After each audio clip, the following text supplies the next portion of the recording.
What's up guys, and this is going to be my SS4 Towa deck profile.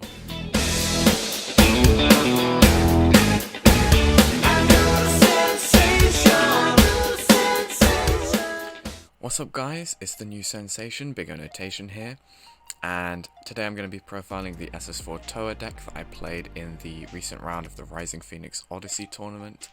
And this was the deck that I played against Bancroft from Attack on Productions, and he was playing his quad color red Beerus deck.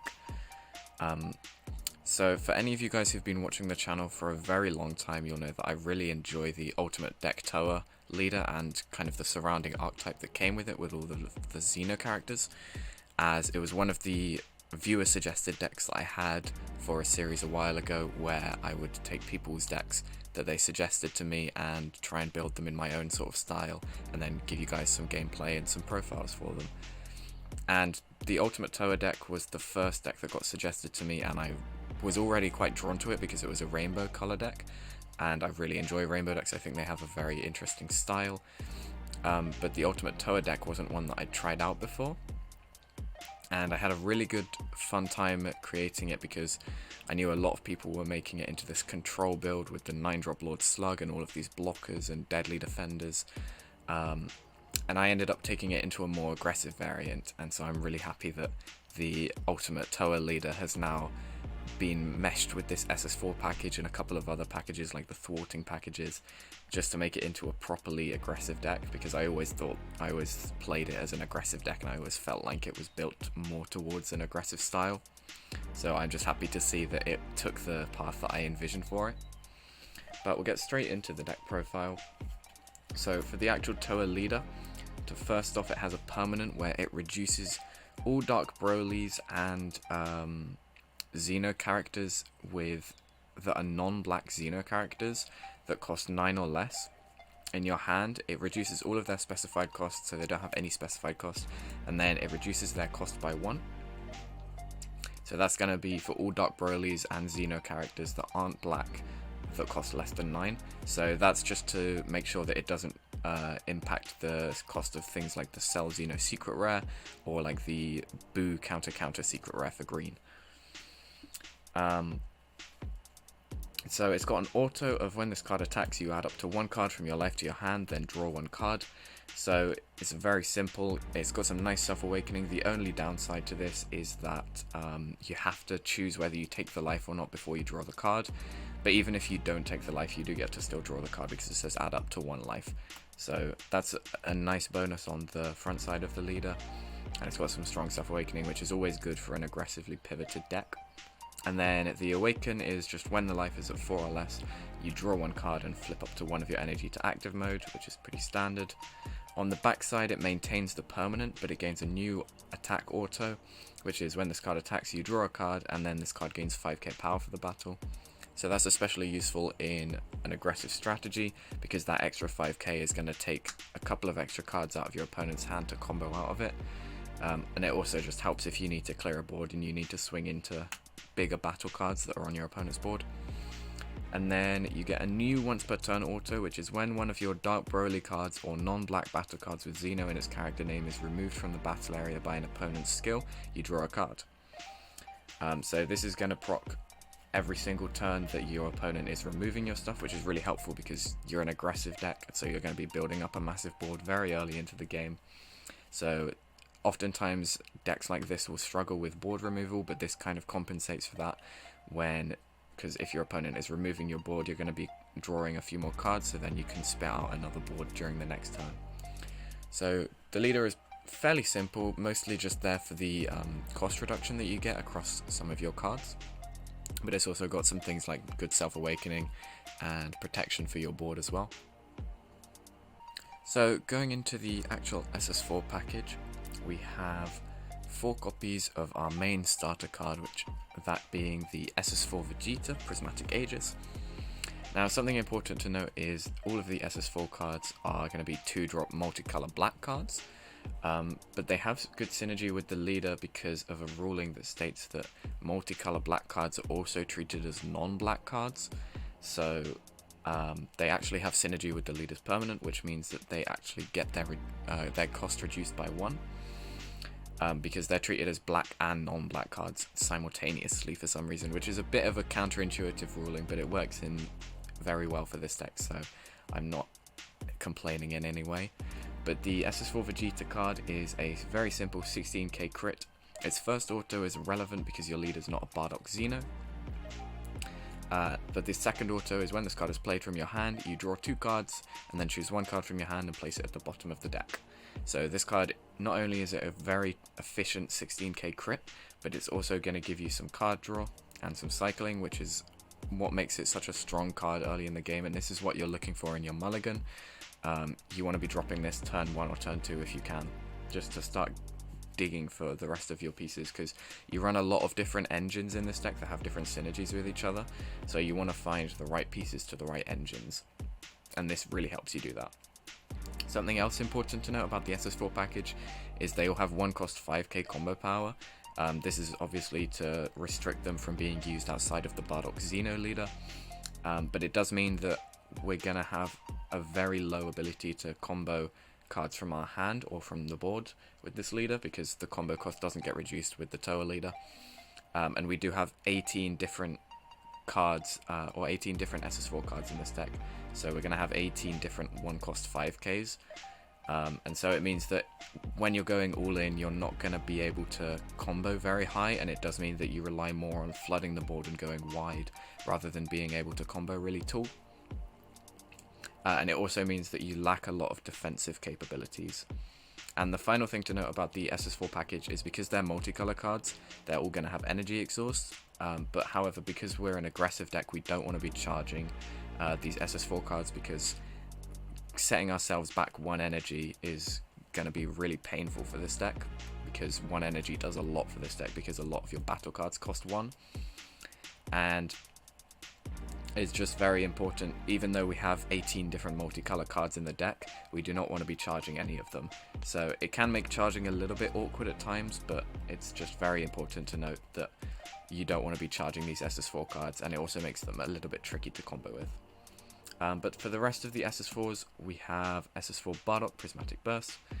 He's just a counter play. You play this card, and if the battle card being played has 20k power or less, place it in its owner's drop area. So it's just a 1-drop Denial of Hope with a body attached, which is insanely strong. And this card is a lot of the time going to be part of the reason why you leave 1 or 2 energy up going into your opponent's turn, because it means you can stop their plays. But also you can use it as a proactive counter, so that means that you can use it to stop things like Freezer Charismatic Villain, or any sort of floodgates that your opponent might have, like Robotic Riposte or Topo. You can often just use it to stop any interaction that your opponent might have with you on your turn, and then attaching that with a 16k body means that you then get another attack on top of being able to counterplay your opponent's interactions, which is incredibly strong. And these 2 cards are definitely 2 of the strongest cards in the deck, just because they're so efficient for 1 energy each. So going into some of the other defensive options for the deck, you have 4 copies of the SS4 Gohan Prismatic Burst. This is your counter attack for the deck, and its effect is counter attack, negate the attack and play this card. When this card is played, you may choose 1 card in your hand and discard it, and if you do, your opponent can only attack with battle cards and unison cards X more times for the turn, where X is equal to the number of colors in their energy. So this card is especially strong obviously against monocolor decks, where they'll only be charging 1 color in their energy, because it limits them to 1 attack per turn. But even against multicolor decks and decks that run even 3 or 4 colors in their energy, or rainbow decks like the Bardock deck, this card is still very nice, just because of the fact that it's a 1-drop negate, and you can opt not to discard the card for its floodgate effect. And even then, it's just a 1-drop negate attached to a 16k body, which is incredibly strong still. It does have a permanent where you can activate the card's counter skill, and there are, if you activate the card's counter skill and there are 3 or more black multicolor cards in your battle area and or energy area, you reduce the cost of his counter skill by 1 black. But it was ruled recently that this does not work in combination with the Towa Leader to make the card free, because there was speculation that that was how it worked originally. But the ruling is that because the Towa Leader takes away the specified cost on the Gohan, you can't physically reduce the Gohan's cost by 1 black because it doesn't have the black specified cost anymore. So it does only cost 1 with this leader, it doesn't cost 0, which is definitely a fair ruling. And I think that that's how it should be ruled, just because it makes it more fair. It was very, very broken just being able to drop this guy for free when you had a big board and floodgate your opponent out of any attacks. And then we're also running 4 of the other Gohan. He's just a 1-drop 16k double striker. His first effect is again not relevant because your leader isn't Bardock Xeno. But his second effect is when this card is played from your hand, you choose one of your opponent's battle cards with an energy cost of 4 or less and send it to its owner's warp. So this just acts as some very cheap removal, but the main reason I'm running 4 copies of it specifically is because it's just of the fact that it's a 1-drop 16k double striker, which is very, very strong for this deck. And because it's an aggressive strategy, it means you can push people from 5 life to 3 life, or into those like difficult breakpoints for certain decks. And it also just means you can double strike people for game once you've flooded the board with a massive board. And then for the final SS4 cards we're running 2 copies of the Goku. He's a 16k blocker, which is definitely the weakest keyword skill on all of the SS4s that we're running, and this is the weakest SS4 that we're running. But he's a 16k blocker. His first effect is again not relevant, but his second effect is when this card is played from your hand, you can choose one of your opponent's battle cards, switch it to rest mode, and then if it's a skillless card, you KO it.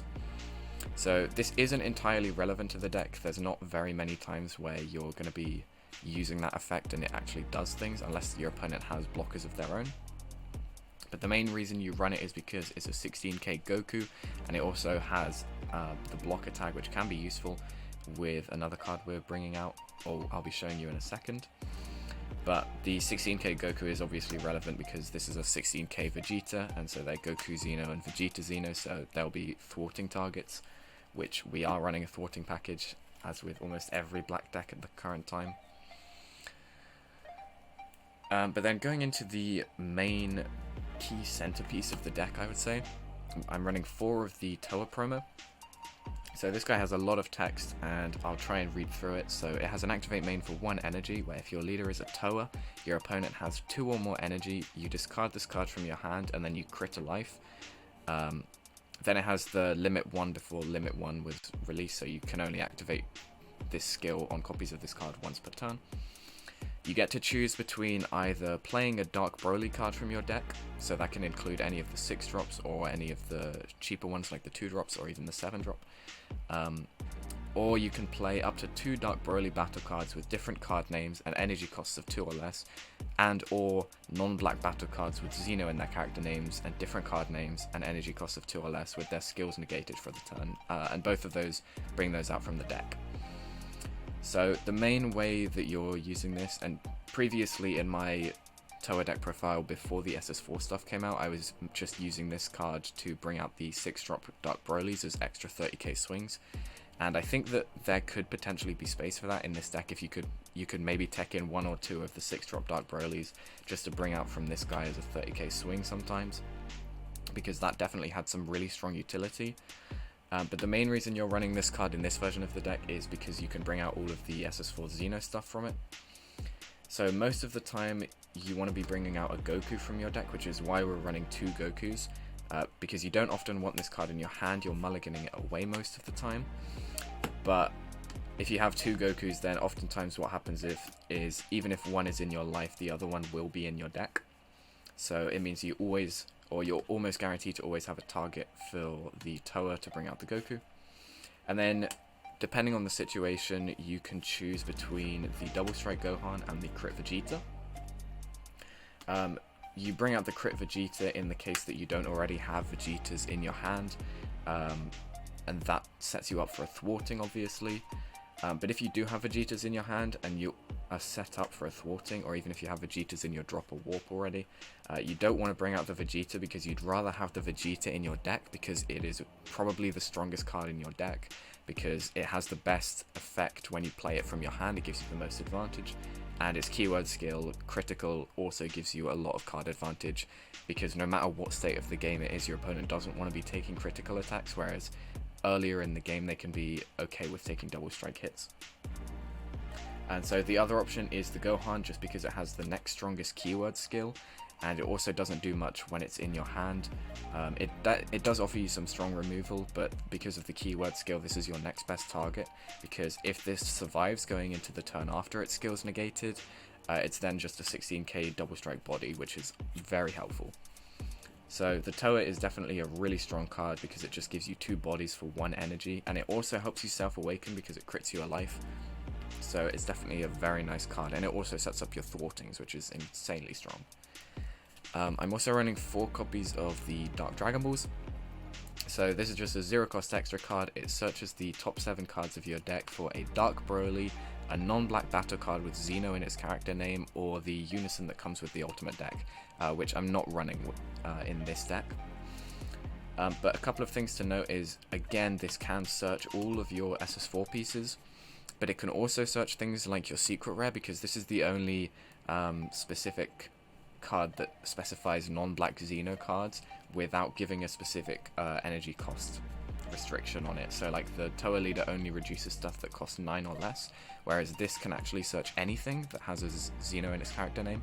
So you can actually search Cell Xeno or your Boo secret rare with this card if you're running those in the deck. I wouldn't recommend running Cell Xeno, but the Boo secret rare is one of my recommended options for this deck, and I'll get into that later with the secret rare choice.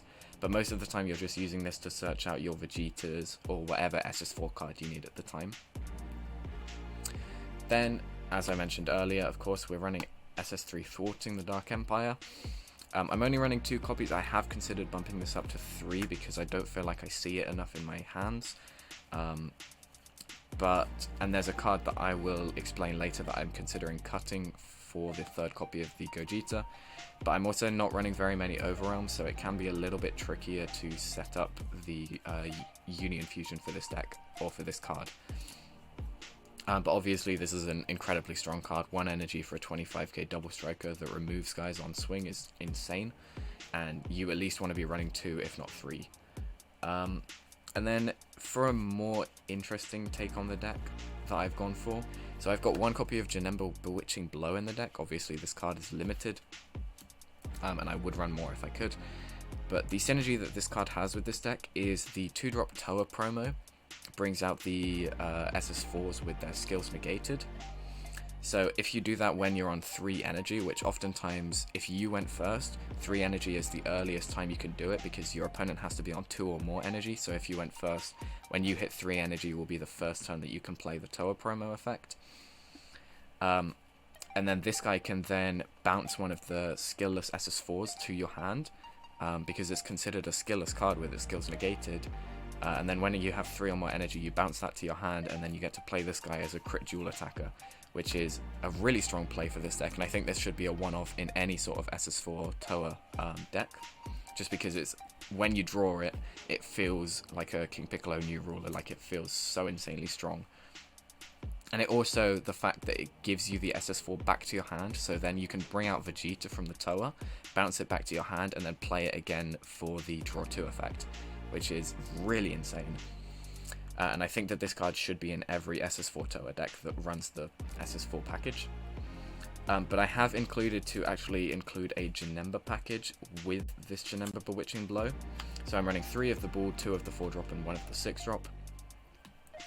Even though you only have 1 copy of the Janemba Bewitching Blow, so this package may seem a little bit inconsistent, I have a couple of reasonings why I've included this. First off is obviously personal preference. I don't think this deck should be, or I think that an optimal build of this deck doesn't play as a mono black list with the mono black Vegeta super combos, because I feel like the only thing you gain from running mono black is running those specific super combos and not being able to, or not running the just simple when you're on 4 life draw a card super combos. But I feel like that isn't enough to warrant playing exclusively mono black, and I feel like you can take it into a more rainbow direction or even a more blue direction, which is what I've gone for.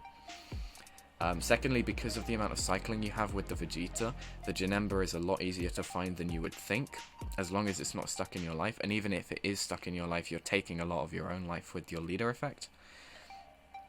And then also, because you want the 4-drop Janemba in your deck, because it's your target for the balls, this is a really good target for you to then be bottom decking with your Vegeta effect, because you have to draw 2 and then bottom deck 1. So it means not only are you able to filter a lot, but you're also able to put your targets back into the deck to then bring out from the ball. And then the 1-off 6-drop is just like, if you see it, then you often just win the game. But if you run too many copies of this, then it can make the deck a little bit more inconsistent, and there isn't very much space in this deck as is. But then, so we've got the 1 Bewitching Blow because we can only run 1, 3 balls because it's your main play extender on the Bewitching Blow, 2 Janembas just in case, or 2 of the 4-drops just in case one of them's in your life, and then 1 of the 6-drop because if you get this stuff going off already, it's like not guaranteed that you'll get this stuff off basically. So if you're stuck with a 6-drop in your hand but you don't have the rest of the pieces, it feels really bad. So I've decided just to go with 1 6-drop because it's like a win more card. If you see it, then you just pop off and you win the game. And then to go with the blue cards that I'm running, I'm going to be running 4 Senzu. I think that this card is insanely strong in this deck because everything costs 1 energy. And so you just go, so there are turns where you'll have 2 or 3 beans in your hand and you just get to go ham. Especially if you have multiple Vegetas on top of that, because then you're drawing cards with every 1 energy that you're spending, and then you're able to find more copies of Bean and just go even further. And like another reason why I think you shouldn't be running mono black is because of Bean, and because you can cycle so hard for your copies of Beans with the Vegetas that it means that you can be like on turn 2 or turn 3 you can just pop off so consistently with copies of Beans. If you find them off of your Vegetas. So just to note, I am looking to charge at least 1 blue energy on turn 1 or turn 2 if possible, so that I can make use of Bean. But that is all of the blue cards that we're playing, so I think that makes for a total of about 10. But then onto the actual black cards I'm playing, and we also want to be charging a black energy to have access to the thwarting. So optimal energy by turn 2 is a blue and a black, and then the rest of your energy doesn't matter as long as you don't charge multicolor. So then for the overarms I'm playing, I'm running 2 Trunks Time Regulator. This is to add more consistency to the deck because you're running a good few different engines that require different pieces. And so similar logic to the Vegeta, this card is just really strong. It's also a cheap way to set up your thwartings with the overarm, because this deck doesn't really fill up the drop area too much. The only cards that are really filling up the drop area are the Towa promo, because you're critting a life and discarding a card, and Beans, because they're an extra card, so they're going to go to the drop. Because a lot of your deck is 1-cost 5Ks, you're not able to combo very aggressively to fill up your drop area for overarms. And so other than the Beans and the Towa promo and the Dark Dragon Balls, you're not really filling up your drop area all that much, especially if your opponent isn't able to remove your board. And so just having a cheap Overrealm 3 that helps you cycle even further and dig for those Janemba engines, those thwarting engines, those Vegetas, it's just really helpful, and it's also a 15k body, so you're able to get another swing off of that. 2 Fighting Against Fate, it's just the best game ender and probably one of the best overarms in the game at the moment. And if you see this, you just play towards it and win the game whenever you play it. And then 1 Demigra. I was originally running at this at 2, but I've since cut it down to 1 because I'm not playing a mono black deck. So the 2 energy isn't actually a really costly requirement because I'm running cards like Senzubin in this deck. But the actual trouble with getting this card out is the Dark Overrealm conditions, because we're not running mono black. So, and because not very many of the cards in this deck are going to the drop area or able to be comboed off to go to the drop area. So being able to fulfill the Dark Overrealm 5 conditions is actually a little bit tricky for this deck, and a lot of times this card just sits dead in my hand because I don't want to play it for 2 energy just to Overrealm it and then have it go at the end of the turn, because then it doesn't give me very much value. And if there were a card that I would consider cutting for the third Gogeta thwarting, it would be this card. But then I feel like I'd need to find space for 1 or 2 more overrounds in the deck. Maybe even just 4 copies of Trunks Time Regulator would be the best thing to go for, and then cut 2 more cards. But for now, I'm just trying out the Demigray again, just to give it one last chance, basically. And then for the last cards in the deck, it's very simple, just running 4 super combos. Like I mentioned earlier, we can't run the bottom deck 1 draw 2 super combos because we're not charging all black energy. So I'm just running this one, which is when your life is at 4 unless you draw a card. And then I'm also running 1 Hidden Power E Supreme Kai and 1 Heroine's Lineage. Hidden Power E Supreme Kai is just a good game ender, good game finisher, and you don't have to worry. So I feel like with mono black versions of this deck, the 1-cost combo power on the Hidden Power E Supreme Kai is a lot more of an issue than with this deck, and I would consider cutting this card in mono black versions of this deck, which is another reason I don't think mono black versions are the optimal route. But because we're running 4 copies of Senzu Bean, the 1-cost combo powers are not such a massive issue in this deck, because if you're going all in on a double strike swing that you've comboed Kai in, you can then bean up your energy to get some more combo power going, or to get some more plays going. So the 1-cost combo power, it would in theory be a little bit cloggy, but because of the fact that we're running Senzu Bean, it makes it a lot easier to get off. And then the secret rare, I've just gone for Heroine's Lineage. This is only because it's the only secret rare that I run that I own, that would really fit in this deck. I think that the best secret rares for this deck would include the Pan secret rare, or the Boo secret rare that is a counter, because the Boo secret rare becomes a 3-cost with this leader because it's a Dark Demon Realm race, and then you can obviously counter stuff and get a big double striker, and that's really good for an aggressive deck. And then the Pan secret rare is just a free 40k swing that can occasionally steal something. So I'd recommend running the Pan secret rare or the Boo secret rare, or you could run Supreme Kai if you don't own Pan. That's a fairly good replacement. But I've just gone for Heroine's Lineage simply because it's the only one I own. And as I mentioned before, you can search the Boo secret rare off of your Dark Dragon Balls, so that makes it even better in this deck, because you can consistently search it and then have it available to you on turn 3. But that's it for this deck profile. I hope you guys enjoyed. Definitely, if you haven't already seen the gameplay of me playing against Bancroft from Attack on Productions with this deck, I'll have a link to that in the description and you can check that out. But stay tuned for more videos. If you liked it, hit the like button, leave me a comment with some good feedback, and I'll catch you guys in the next video.